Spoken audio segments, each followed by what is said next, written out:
नमस्कार। आज क्लास 11 का राजनीति विज्ञान के कक्षा अध्याय 4 का इसका नाम है कार्यपालिका। शुरुआत करने वाले हैं।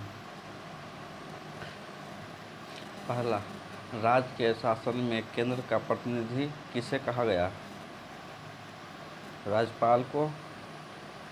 भारत के राष्ट्रपति का चुनाव कितने वर्षों के लिए होता है? 5 वर्ष। भारत में मनोनयन करने का अधिकार किसको है? राष्ट्रपति को। संघीय कार्यपालिका की व्याख्या संविधान के किस भाग में की गई? भाग 5। भारतीय संविधान के अनुसार देश का प्रथम नागरिक कौन होता है? राष्ट्रपति। संसदीय प्रणाली में एक मंत्रिमंडल होता है जिसका मुखिया होता है प्रधानमंत्री। राज्यपाल की नियुक्ति कौन करता है? राष्ट्रपति। राष्ट्रपति बनने के लिए न्यूनतम आयु क्या होना चाहिए? 35 वर्ष। राष्ट्रपति राज्यसभा में कितने सदस्य मनोनीत करता है? 12। किस अनुच्छेद के अंतर्गत राज्यों में राष्ट्रपति शासन लागू किया जाता है? अनुच्छेद 356। मुख्यमंत्री किसे अपना त्यागपत्र देकर पदमुक्त हो सकता है? राज्यपाल। किसने कहा कि राज्यपाल सोने के पिंजरे में बंद चिड़िया के समान है? सरोजिनी नायडू। राज्य का वास्तविक प्रधान कौन होता है? राज्यपाल। किसने कहा कि राज्यपाल सोने के पिंजरे में बंद चिड़िया के समान है? सरोजिनी नायडू। राज्य का वास्तविक प्रधान कौन होता है?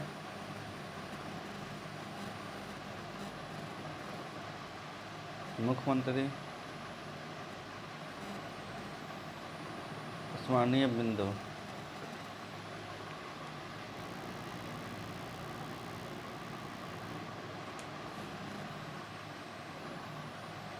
सरकार के प्रधान और उनके मंत्रियों को राजनीतिक कार्यपालिका कहते हैं और वे सरकार की सभी नीतियों के लिए उत्तरदायी होते हैं।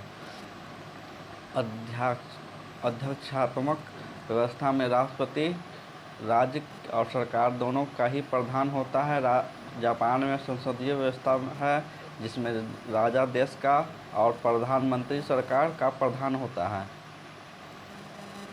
इटली में एक संसदीय व्यवस्था है जिसमें राष्ट्रपति देश का और प्रधानमंत्री सरकार का प्रधान होता है। रूस में एक अध्यक्षात्मक व्यवस्था है जिसमें राष्ट्रपति देश का प्रधान और राष्ट्रपति द्वारा नियुक्त प्रधानमंत्री सरकार का प्रधान है। जर्मनी में एक संसदीय व्यवस्था है जिसमें राष्ट्रपति देश का नाममात्र का प्रधान और चांसलर सरकार का प्रधान है। संसदीय व्यवस्था में प्रधानमंत्री सरकार का प्रधान होता है। 1978 में श्रीलंका के संविधान का संशोधन करके अध्यक्षात्मक कार्यपालिका लागू की गई। राष्ट्रपति 5 वर्ष के लिए चुना जाता है। राष्ट्रपति पद के लिए सीधे जनता के द्वारा निर्वाचन नहीं होता। राष्ट्रपति का निर्वाचन अप्रत्यक्ष तरीके से होता है। राष्ट्रपति का निर्वाचन आम नागरिक नहीं बल्कि निर्वाचित विधायक और सांसद करते हैं। अनुच्छेद 74(1) राष्ट्रपति को सहायता और सलाह देने के लिए एक मंत्रिपरिषद होगी जिसका प्रधान प्रधानमंत्री होगा। प्रधानमंत्री का यह कर्तव्य है कि वह राष्ट्रपति द्वारा मांगी गई सभी सूचनाएं उसे दे। 1986 में संसद ने भारतीय पोस्ट ऑफिस विधेयक पारित किया गया। संविधान के 91 संशोधन अधिनियम 2003 के पहले मंत्रिपरिषद का आकार समय की मांग और परिस्थितियों के अनुरूप तय किया जाता था। भारत में प्रधानमंत्री का सरकार में स्थान सर्वोपरि है। बिना प्रधानमंत्री के मंत्री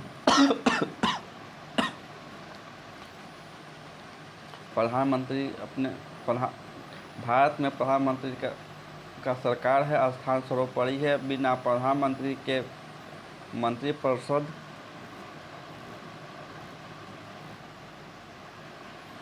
का कोई अस्तित्व नहीं है। मंत्रिपरिषद तभी अस्तित्व में आती है जब प्रधानमंत्री अपने पद का शपथ ग्रहण कर लेता है। भारतीय प्रशासनिक सेवा IAS तथा भारतीय पुलिस सेवा IPS के लिए उम्मीदवारों का चयन संघ लोक सेवा आयोग करता है। राज्यों के स्तर पर राज्यपाल, मुख्यमंत्री और मंत्रिपरिषद मिलकर कार्यपालिका बनाते हैं।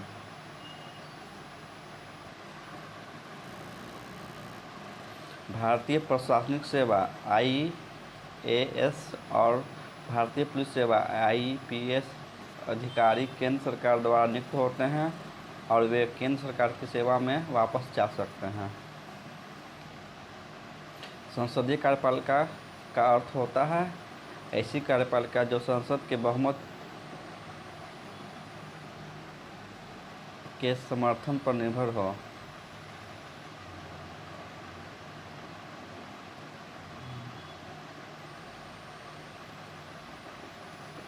राष्ट्रपति प्रधानमंत्री की नियुक्ति करता है, इसलिए उसे हटाने का अधिकार भी होना चाहिए।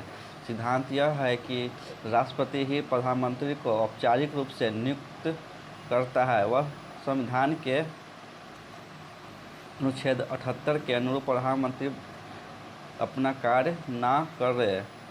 वह राष्ट्रपति ज्ञानी जैल सिंह व प्रधानमंत्री श्री राजीव गांधी के संबंधों में हुआ था।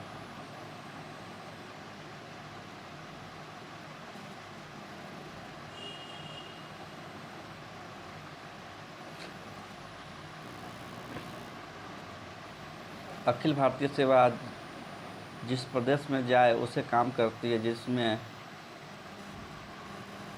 प्रतिनियुक्ति पर केंद्र में भी भेजा जा सकता है। केंद्रीय सेवाएं केंद्रीय सरकार के दफ्तरों में काम करती है, जो या तो देश की राजधानी में होते हैं या देश में ही कहीं और।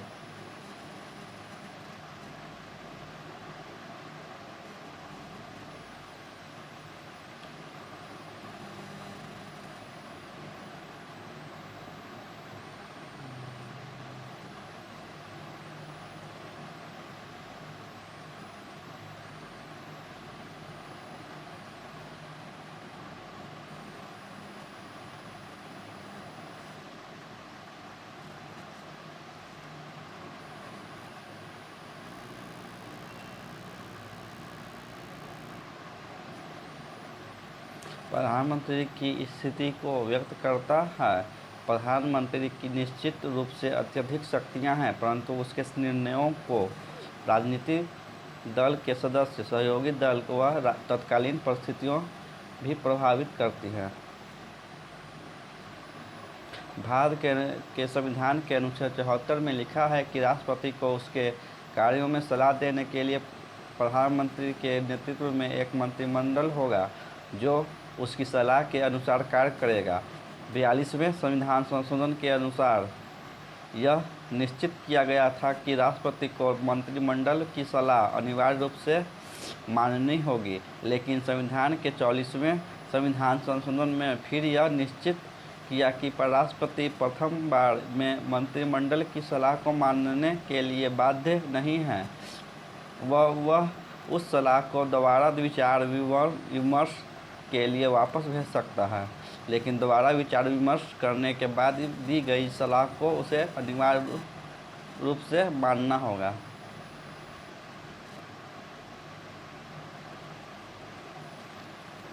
संसदीय व्यवस्था ने कार्यपालिका को नियंत्रण में रखने के लिए विधायिका को बहुत से अधिकार दिए हैं। कार्यपालिका को नियंत्रित करना इतना जरूरी क्यों है? आप क्या सोचते हैं? उत्तर: संसदीय सरकार की यह प्रमुख विशेषता व गुण है कि यह एक जिम्मेदार, उत्तरदायी सरकार है। इसमें कार्यपालिका संसद के प्रति जिम्मेवार होते हैं। दोनों में जहर संबंध होता है। वह विभिन्न संसदात्मक तरीकों से व्यवस्थापिका कार्यपालिका पर लगातार अपना नियंत्रण बनाती है, जो आवश्यक भी है, क्योंकि संसदात्मक सरकार की यह सबसे बड़ी विशेषता यह है कि सरकार या कार्यपालिका पर व्यवस्थापिका का लगातार नियंत्रण रहने से इस पर नियंत्रण रहता है। इसकी मनमानी पर रोक लगता है, पर इससे अच्छे वह जनहित के निर्णय के लिए जाते हैं। व्यवस्थापिका जनमत पर नियंत्रण काम रोको प्रस्ताव से वह सरकार के खिलाफ अविश्वास प्रस्ताव लाकर सरकार पर नियंत्रण करती है, जो स्वच्छ प्रशासन व जनहित के लिए आवश्यक भी है।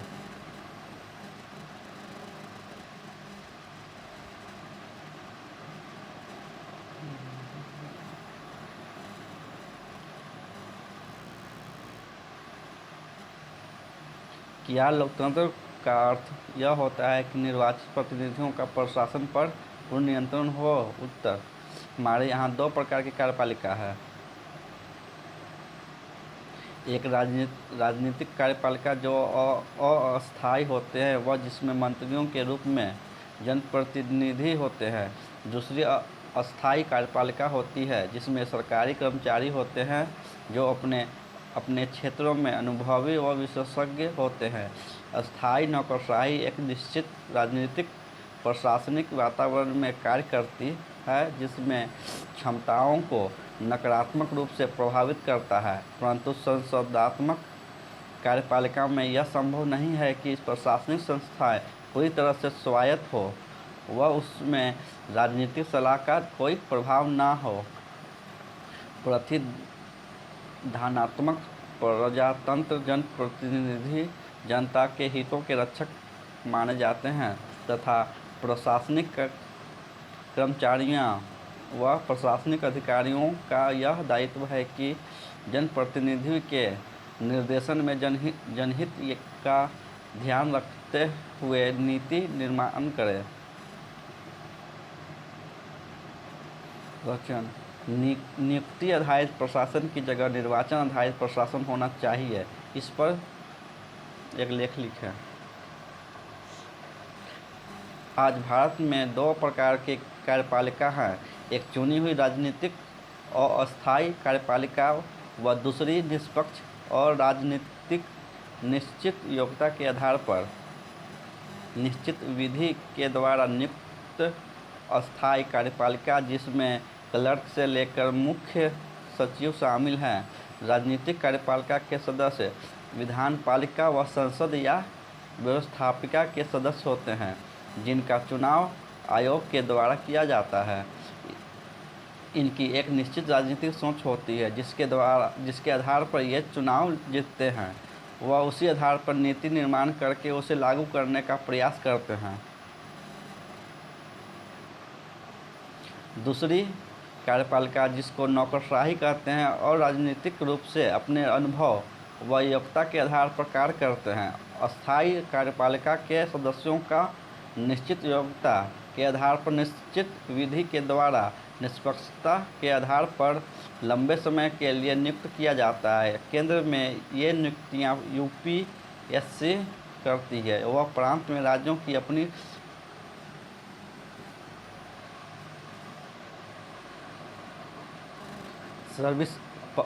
पब्लिक सर्विस कमीशन होती है। ये कर्मचारी निश्चित नियमों के आधार पर व निश्चित मापदंडों के आधार पर कार्य करती है। इस स्थिति में यह उचित नहीं होगा कि प्रशासनिक कर्मचारियों व अधिकारियों का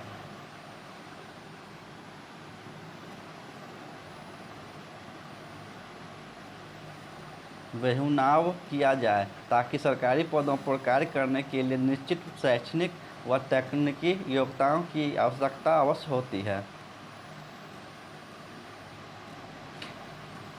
कार्यपालिका क्या है? कार्यपालिका का अर्थ व्यक्तियों के उस समूह से है जो कायदे कानूनों की संगठन को रोजाना लागू करते हैं। दूसरा, कार्यपालिका के प्रमुख कार्य क्या हैं? कार्यपालिका के प्रमुख कार्य: पहला, कार्यपालिका सरकार का वह अंग है जो विधायिका द्वारा स्वीकृत नीतियों और कानूनों को लागू करने के लिए जिम्मेदार है। कार्यपालिका प्रायः नीति निर्माण में भी भाग लेती है। कार्यपालिका का औपचारिक नाम अलग अलग राज्यों में भिन्न भिन्न होता है। कुछ देशों में राष्ट्रपति होता है तो कहीं चांसलर।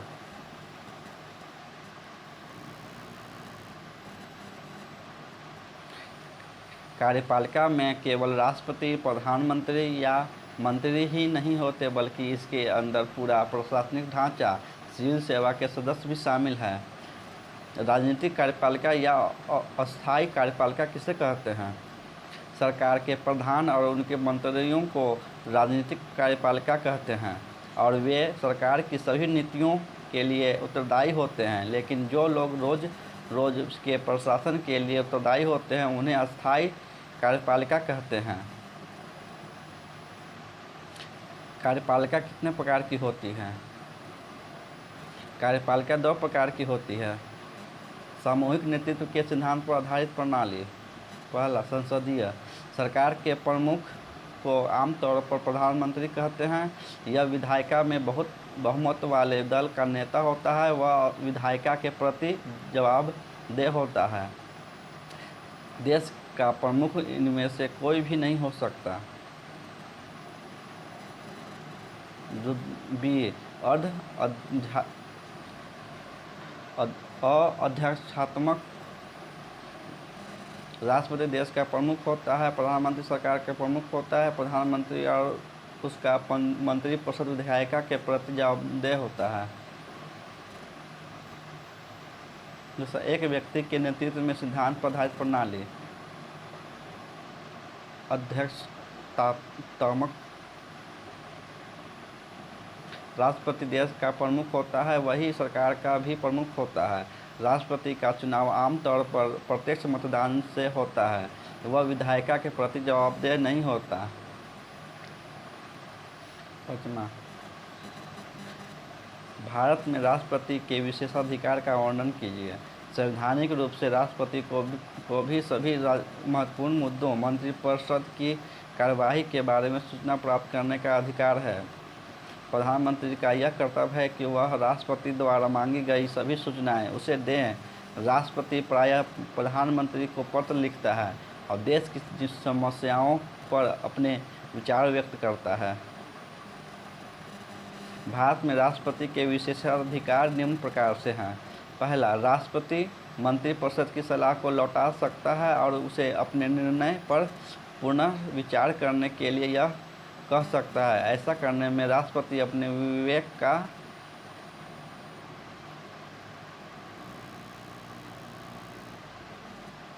प्रयोग करता है।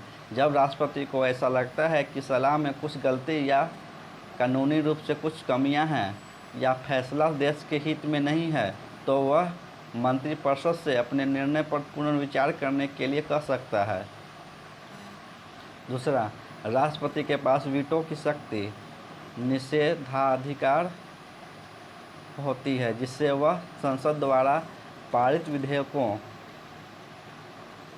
पर स्वीकृति देने पर विलंब कर सकता है या स्वीकृति देने से मना कर सकता है।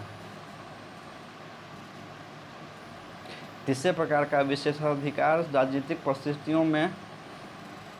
परिस्थितियों के कारण पैदा होता है। औपचारिक रूप से राष्ट्रपति प्रधानमंत्री की नियुक्ति करता है। सामान्यतः अपनी संसदीय व्यवस्था में लोकसभा के बहुमत दल के नेता को प्रधानमंत्री के रूप में नियुक्त किया जाता है, इसलिए उसकी नियुक्ति में राष्ट्रपति के विशेषाधिकार का कोई प्रश्न नहीं है। भारत में उपराष्ट्रपति का चुनाव किस प्रकार होता है तथा उनको किस प्रकार उनके पद से हटाया जा सकता है? उत्तर, उपराष्ट्रपति 5 वर्ष के लिए चुना जाता है। उसको भी उसी तरह चुनते हैं जैसे राष्ट्रपति को चुना जाता है। केवल इतना अंतर है कि उसके निर्वाचक मंडल में राज्य विधानसभा के सदस्य नहीं होते हैं। उपराष्ट्रपति को हटाने के लिए राज्यसभा को अपने बहुमत से इस आशय का प्रस्ताव पास करना पड़ता है और उस प्रस्ताव पर लोकसभा की सहमति लेनी पड़ती है। उपराष्ट्रपति राज्यसभा का पदेन अध्यक्ष होता है और राष्ट्रपति की मृत्यु, त्यागपत्र, महाभियोग द्वारा हटाए जाने या अन्य किसी कारण से यह पद रिक्त होने पर वह कार्यवाहक राष्ट्रपति का काम करता है। भारत में उपराष्ट्रपति एक कार्यवाहक के रूप में किस प्रकार कार्य करते हैं? उपराष्ट्रपति राज्यसभा का पदेन अध्यक्ष होता है। वह राष्ट्रपति की मृत्यु, त्यागपत्र, महाभियोग द्वारा हटाए जाने या अन्य किसी कारण से यह पद रिक्त होने पर वह कार्यवाहक राष्ट्रपति का काम करता है। उपराष्ट्रपति तभी तक कार्यवाहक राष्ट्रपति के रूप में काम करता है जब तक कोई नया राष्ट्रपति नहीं चुन लिया जाता। उदाहरण के लिए फर्रुखदीन अली अहमद की मृत्यु के बाद बीडी जत्ती तब तक कार्यवाहक राष्ट्रपति के रूप में काम करते रहे जब तक नए राष्ट्रपति का चुनाव नहीं हो गया। यूपीएससी के क्या कार्य है? संघ लोक सेवा आयोग वह संवैधानिक संस्था है जिसका मुख्य कार्य अखिल भारतीय स्तर व केंद्रीय स्तर के सेवाओं के लिए पदों की सेवा शर्त तय करना, परीक्षाओं का संचालन करना व साक्षात्कार करना, विभिन्न पदों के लिए उम्मीदवारों की सिफारिशें करना। इसका मुख्यालय नई दिल्ली में है। निम्नलिखित शब्दों का पूरा नाम लिखिए। IAS भारतीय प्रशासनिक सेवा, IPS भारतीय पुलिस सेवा। इन दोनों उम्मीदवारों का चयन संघ लोक सेवा आयोग करता है।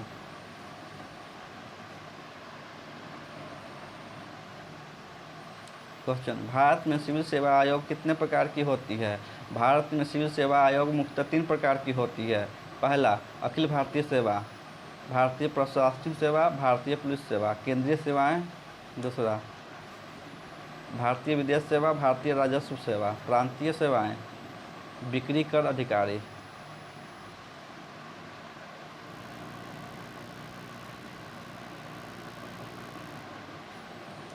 राजनीति हस्तक्षेप से नौकरशाही राजनीतिज्ञों के हाथ का खिलौना बन जाती है। कैसे? नौकरशाही वह माध्यम है जिसके द्वारा सरकार की लोकहितकारी नीतियां जनता तक पहुंचती है, पर नौकरशाही इतनी शक्तिशाली होती है कि आम आदमी सरकारी अधिकारियों तक पहुंचने से डरता है। यह लोगों का आम अनुभव है कि नौकरशाही सामान्य नागरिकों की मांगों और आशाओं के प्रति संवेदनशील नहीं होती, लेकिन जब लोकतांत्रिक ढंग से चुनी हुई सरकार नौकरशाही को नियंत्रित करती है तब इनमें से कुछ समस्याओं को प्रभावी तरीके से हल किया जा सकता है तथा ज़्यादा राजनीतिक हस्तक्षेप से नौकरशाही राजनीतिज्ञों के हाथों का खिलौना बन जाती है। हालांकि संविधान ने भर्ती के लिए एक स्वतंत्र मशीनरी बनाई, लेकिन अनेक लोगों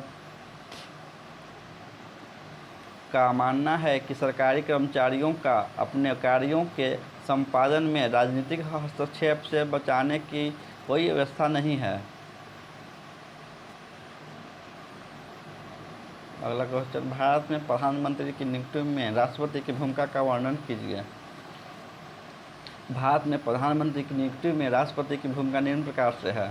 यदि भारत में किसी राजनीतिक दल को पूर्ण बहुमत नहीं मिला हो तो राष्ट्रपति एक लंबी प्रक्रिया अपनाते हैं तथा किसी गठबंधन के नेता को अपने दावे के समर्थन में संबंधित राजनीतिक दलों के दस्तावेज प्रस्तुत करने को कह सकते हैं और पद ग्रहण करने के बाद मात्र 10 दिनों के भीतर विश्वास मत प्राप्त करने को भी कह सकते हैं। उदाहरण के लिए, मार्च 1998 में चुनाव में किसी भी दल या दलीय गठबंधन को बहुमत नहीं मिला। भाजपा और उसके सहयोगी दलों को कुल 51 सीटें मिली, जो बहुमत से 21 कम थी। तब राष्ट्रपति नारायणन ने एक लंबी प्रक्रिया अपनाई। उन्होंने गठबंधन के नेता अटल बिहारी वाजपेयी से अपने दावे के समर्थन में संबंधित राजनीतिक दलों के दस्तावेज प्रस्तुत करने को कहा। इससे भी आगे जाकर राष्ट्रपति ने वाजपेयी को पद ग्रहण करने के मात्र 10 दिनों के भीतर विश्वास मत प्राप्त करने को कहा। वीटो पावर या निषेधाधिकार।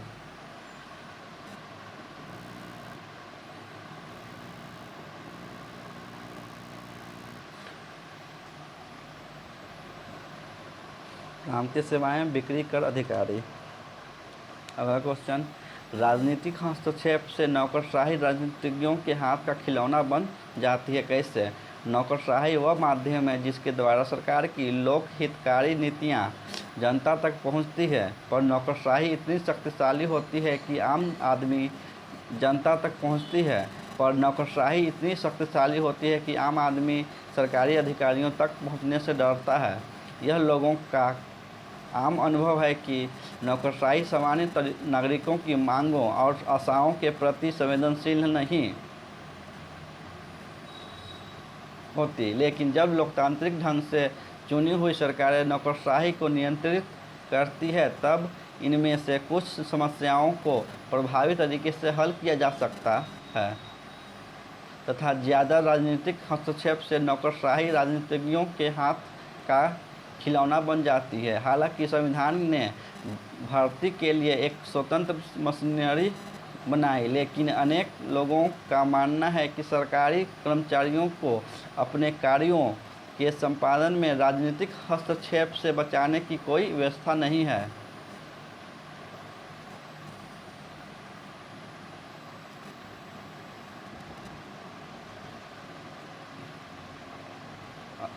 वीटो पावर या निषेधाधिकार क्या है? राष्ट्रपति के पास वीटो की शक्ति होती है, जिससे वह संसद द्वारा पारित विधेयकों पर स्वीकृति देने में विलंब कर सकता है या स्वीकृति देने से मना कर सकता है। संसद द्वारा पारित प्रत्येक विधेयक को कानून बनाने से पूर्व राष्ट्रपति की स्वीकृति के लिए भेजा जाता है। राष्ट्रपति उसे संसद को लौटा भी सकता है। चौथा चैप्टर समाप्त हुआ।